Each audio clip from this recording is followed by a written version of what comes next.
Yeah. So let's talk about some of the worst strategies and tactics that you've seen in your time as First, oh an wow. agency owner. Yeah, What talk us through some of the big no nos that are happening on program strategies that you've seen in your oh time. program strategy. No, I mean I think it's just, not personally managing the publishers, not sending frequent enough messaging. I would say not sending frequent enough messaging is probably number one Yeah, on the list.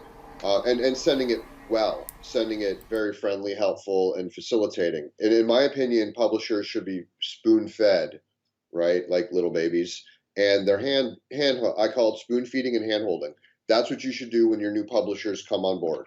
You need to get them whatever they need, not see them as just an entity that see them as like someone you really want to build a relationship with, not just send the links to. You do need to send them the links, but you need to see what they need, if they want to get on the phone, if they want to say hello and become friends. I believe in becoming friends with all your affiliates. I'm just going to flat out put it out there. You know, you need to. What's it? You keep your friends close, and right? your Yeah, affiliates even closer. But also, there's that old school teaching, that 80-20 rule that everybody bandies about, which I think is a load of rubbish. And I'm just going to put that out here on my podcast. I do not yeah, believe in the 80-20 rule of affiliate program management. And right. most people are spending so much of their time on the top Other, 20 affiliates that are supposedly driving 80% of the revenue that they're missing right. this concept that you've just said, where you need to get to know the new people that are coming in at the bottom of the funnel so that you can nurture them and grow them and actually expand your program, because it doesn't rely only on the top 20 or 50 publishers in your program. Like, your whole premise for growing.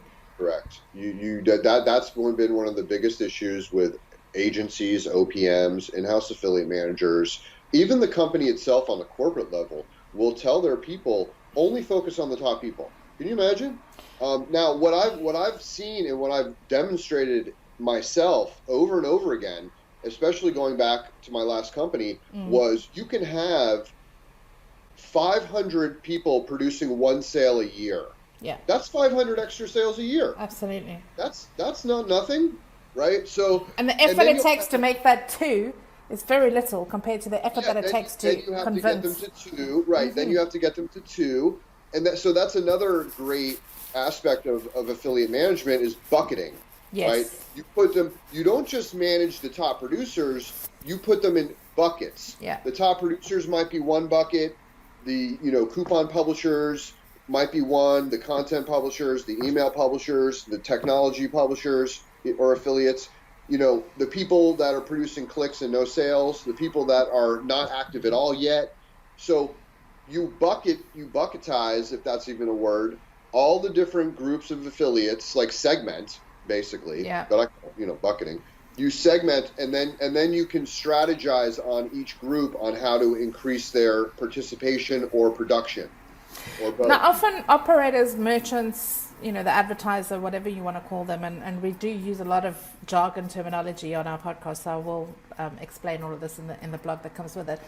Yeah, Often they will segment their program by top affiliates, affiliates that are new, so like under 6 months old, and then also segment by geographical region. So we're talking about a lot of different ways to strategize your business. Now, operators and merchants and advertisers do so much detail on this for their customers when they're segmenting their customers, they yeah, forget to segment their affiliates in the same way exactly. and then communicate with their affiliates the same way. So everything that you do on the player or customer front, you should be doing in your program as well to actually manage your database of publishers. And I think that's a very important point that you've brought up. That's a very important point, and along those same lines, I call affiliate programs your sales force on the internet. Your sales force. So what would you do to motivate if you had a sales team on the street going door to door? Well, they wouldn't be doing that now necessarily, but out there locally marketing. Companies have this. They have salespeople, right? So you should look at your affiliates as your salespeople, and Absolutely. also they need to know the company. But see, if it was a gaming company, they may not have this, company news. They may, we just acquired this site, we just built this site. There's stuff that could be. Publishers should always be kept abreast of the company news, the latest with Absolutely. the company, and a lot of that isn't done. That's no one does that. Very few do that. So why that's important is you have to educate your what the company does. Not just say there's 20% off coupon and here's the link and here's the banners, but say this is how we do what we do. These are our new products. We just hired this person. I mean, really communicate what the company is doing to your affiliates so they know what the hell your company does. Well, That can only help.